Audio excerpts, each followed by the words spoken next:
পুজোর আগে কর্মহারা 93 জন অস্থায়ী কর্মী কাজ হারালেন সেচ দপ্তরের 93 জন কর্মী। কাজে পুনর্বহালের দাবিতে ধর্ণা। গত 12 দিন ধরে ধর্ণায় অস্থায়ী কর্মীরা। দুর্গাপুর ডিভিশন অফিসের সামনে ধর্ণা দিচ্ছেন তারা। কর্মহারা দুর্গাপুর, বুসকরা, রন্ডিয়া ডিভিশনের কর্মীরা।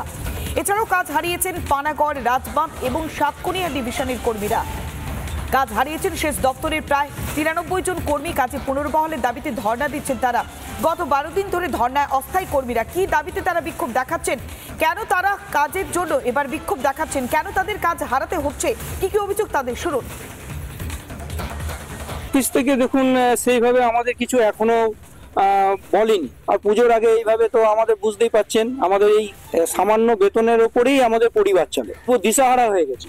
আমরা ওই জন্যই অফিসের সামনে এসে লাগাতার 6 তারিখ থেকে আমরা বসে আছি।